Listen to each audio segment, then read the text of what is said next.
بسم الله الرحمن الرحيم.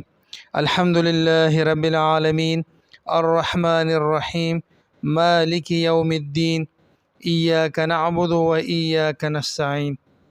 اللهم صل على محمد وعلى آل محمد كما صليت على إبراهيم وعلى آل إبراهيم إنك حميد مجيد. اللهم بارك على محمد وعلى آل محمد كما باركت على إبراهيم وعلى آل إبراهيم إنك حميد مجيد. السلام علیکم ورحمۃ اللہ وبرکاتہ۔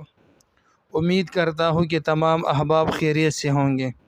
آج ہم چند ایسے لوگوں کے بارے میں بات کریں گے جن کی دعائیں بہت جلد قبول ہوتی ہیں۔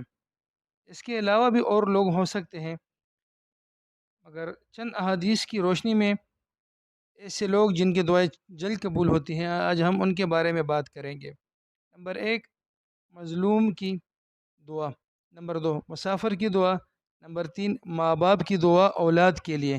نمبر 4، نیک و فرمان بردار اولاد کی دعا اپنے ماں باپ کے حق میں قبول ہوتی ہیں۔ نمبر 5، روزہ دار کی دعا۔ نمبر 6، امام عادل یعنی منصف بادشاہ کی دعا۔ نمبر 7، جو مسلمان اپنے غائب مسلمان بھائی کے لیے دعا کریں۔ نمبر 8، تائب یعنی گناہوں سے توبہ کرنے والی کی دعا۔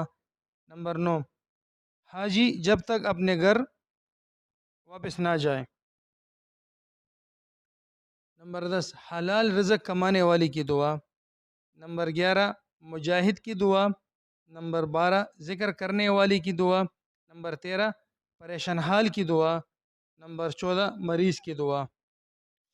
ایک حدیث میں آتا ہے کہ رسول اللہ صلی اللہ علیہ وآلہ وسلم فرماتے ہیں 3 آدمیوں کی دعا قبول ہوتی ہے: ماں باپ کی، مسافر کی، مظلوم کی۔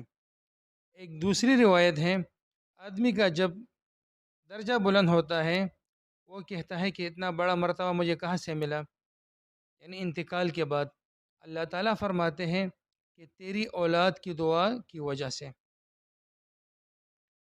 ایک دوسری روایت ہے، رسول اللہ صلی اللہ علیہ وآلہ وسلم فرماتے ہیں 3 آدمیوں کی دعا رد نہیں ہوتی، یعنی قبول ہوتی ہے: روزہ دار کی جب وہ افطار کرے، انصاف کرنے والے امام یا بادشاہ کی، اور مظلوم کی۔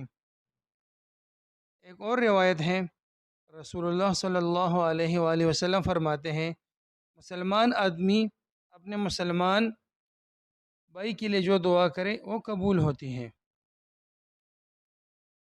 ایک اور روایت میں ہے، رسول اللہ صلی اللہ علیہ وآلہ وسلم فرماتے ہیں کہ گناہ سے توبہ کرنے والا ایسا ہو جاتا ہے گویا اس نے گناہ ہی نہیں کیا۔ اللہ رب العزت بولنے و سننے والوں کو عمل کی توفیق عطا فرمائے۔